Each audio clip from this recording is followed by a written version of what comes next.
नमस्कार मित्रांनो, मराठी तेजस नितीन काळमेघ या चॅनलवरती आपण सर्वांचे स्वागत करत आहे.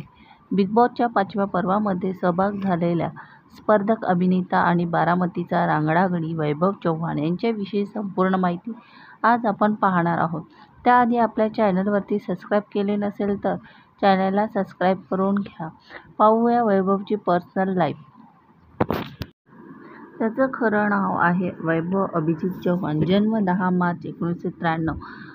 2024 नुसार त्याचे एज 31 वर्षाचे आहे आणि मूळचा तो बारामतीचा आहे. BSc ॲग्रिकल्चर आणि MBA याचं शिक्षण कंप्लीट केले आहे.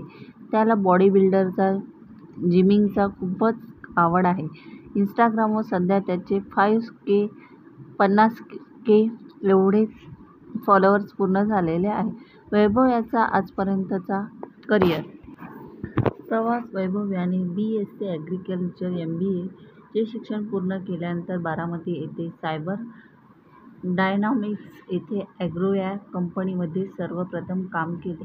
पण त्याला मॉडेलिंग आणि कलाविश्वाची खूपच आवड होती, त्यामुळे त्याने ॲग्रिकल्चर या क्षेत्रात प्रवेश केला. अभिनय क्षेत्रात प्रवेश केला. सर्वप्रथम त्याने जाहिराती आणि फोटोशूट केले. तसेच त्याने फॅशन शो आणि रॅम्प वॉक केले आणि त्यांचे सर्वात प्रथम मराठी मालिका म्हणजे स्वराज रक्षक संभाजी याने सहकलाकाराची भूमिका साकारली. नंतर तो आपल्या झी मराठीवरील मन झालं बाजिंद या रायाच्या भूमिकेत दिसला. सध्या तो बिग बॉसच्या मराठी 5 पर्वामध्ये स्पर्धक म्हणून सहभागी होता आपल्याला दिसत आहे. पाहूया त्याच्या फॅमिलीविषयी माहिती. वडील अजित चव्हाण, आई त्याचे वैभवचा भाऊ राज चव्हाण. तर अशी आहे वैभव जीवन कहाणी. व्हिडिओ पाहिल्याबद्दल धन्यवाद. तुम्हाला व्हिडिओ आवडला असेल व्हिडिओला लाईक करा, शेअर करा आणि सबस्क्राईब करायला विसरू नका. धन्यवाद.